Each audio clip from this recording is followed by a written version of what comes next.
Good yes. Morning. Yes, good morning. आवाज येतोय शरद दादा, सो बोला. सर, मी आता पोस्टेड रांचीला आहे. तसं मी अहमदनगर वरूनच आहे. जपे वैशाली आणि जपे दाजी माझे दाजी असल्यामुळं त्यांनी मला फॅमिली देण्याचं सांगितलं आणि वजन मला मेन प्रॉब्लेम होता कमी कर. तर आता मी फौजमध्ये ड्युटी असल्यामुळं वजन तर कमी होत आहे, परंतु टाइम जो आहे तो मिळत नाही. ज्या टाइम मला वर्कआउट वगैरे असतं त्यावेळेला आमची पीटी असते वेगळेच ना. ते ह्या कारणामुळं कसं सगळं काही मॅनेज होत नाही. ओके. पहिलं मेन म्हणजे कसं हेल्थ. आज शरीर आहे तर सगळं काय आहे. आणि हे जेव्हापासून मी फेल घ्यायला लागलो तेव्हापासून चेहऱ्यावरती स्माइल, हॅपीनेस, खुश राहायचं कारण ह्या सर्व काही गोष्टी मला मिळायला लागल्या. मी आता साधारणतः 1-1.5 महिन्यामध्ये जवळपास 4.5 ते 5 किलो वजन कमी केलेलं आहे. अरे आणि वा, क्या बात आहे. 4.5 किलो ड्युटी असतानाही वजन कमी केलंय. यास, जोरदार क्लॅपिंग करूयात. Unbelievable, congratulation. त्यावेळेस माझं Congratulations and celebrations when I tell everyone that you're in love with me.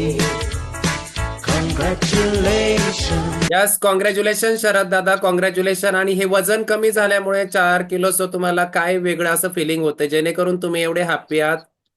त्याच्यामध्ये खुश पण राहायचं एक महत्वाचं कारण आहे. दुसरं शरीराची ऍक्टिव्हिटी, कामामध्ये तत्परता, ह्या सर्व गोष्टी मला मिळायला लागल्या.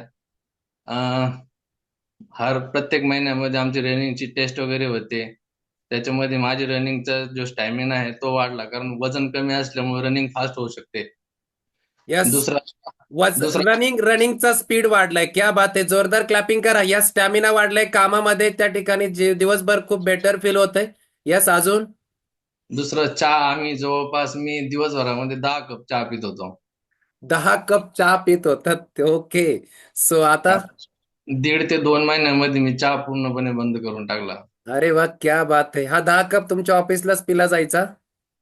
हा, ऑफिसला तर सकाळी उठल्यानंतर उठायलाच आम्हाला चहा असतो. ग्लासभर. त्यानंतर आर्मी फील्ड मध्ये ग्लासाने चहा असतो. क्या बात आहे. सो यस, आणि यांनी स्वतःशी त्यात पहा किती छान कमिटमेंट केली. सो हा सगळा चहा बंद केला, कॅलरी वाचवल्या, आणि गुड न्यूट्रिशन करून छान फील होतंय. So thank you so much Sharad दादा, खूप छान एक्सपिरियन्स आहे तुमचा. डिस्क्लेमर, मग हा त्यांचा वैयक्तिक एक्सपिरियन्स आहे. पर्सन टू पर्सन याही पेक्षा व्हेरी बेटर असू शकतो.